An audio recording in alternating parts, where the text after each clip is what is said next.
He really thinks he can do it. Look at those tiny hands trying to farm. You do not have the ability for this, boy. 8-year-old Supreme Commander stood barefoot in the soft earth behind his grandmother's house, gripping a cutlass that looked almost too big for his hands. The sun hung low, and the older men nearby leaned against a fence, watching him with amused eyes. "Boy, what you doing?" one of them called out. "Planting yam," Supreme Commander replied confidently, wiping sweat from his forehead. A burst of laughter followed. "Yam, you too small for that kind of work," another man said. "That takes strength and patience. You don't have that yet."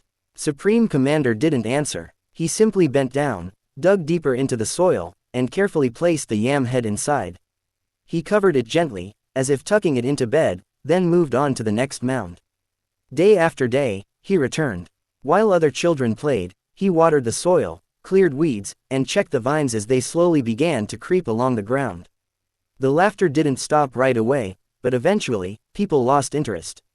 To them, it was just a child pretending to be a farmer.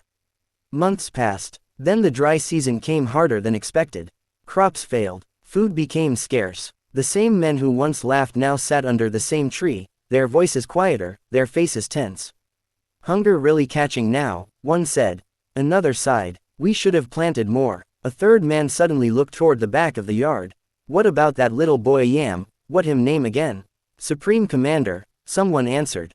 They all paused. "You think anything come from it?" There was a moment of silence before one man stood up. Only one way to find out. They walked to the field where the vines had spread thick and green across the ground. The soil looked rich, undisturbed except for the careful mounds Supreme Commander had made months before. "Dig it," one said. They pushed their tools into the earth. At first, nothing. Then the blade struck something firm. "Hold on, I feel it." They dug faster, hands now replacing tools.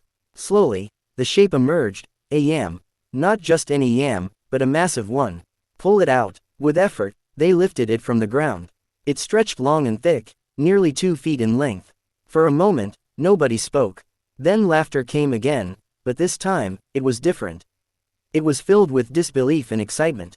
"Look at this. Boy plant real yam." That evening, a fire was lit.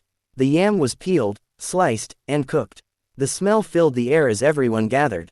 Hunger had made them quiet, but the food brought life back into their voices. They ate until their stomachs were full, smiling, laughing, shaking their heads in amazement. Only after the feast, when the plates were empty and the fire burned low, did they call Supreme Commander forward. He stepped up calmly, his small frame still dusty from the day. One of the men cleared his throat. "We laugh at you, but today, you feed all of us." Another nodded. "You had more ability than we see." The eldest among them placed a hand on the boy's shoulder. "From now on, we not going to doubt you again. You truly live up to your name, Supreme Commander."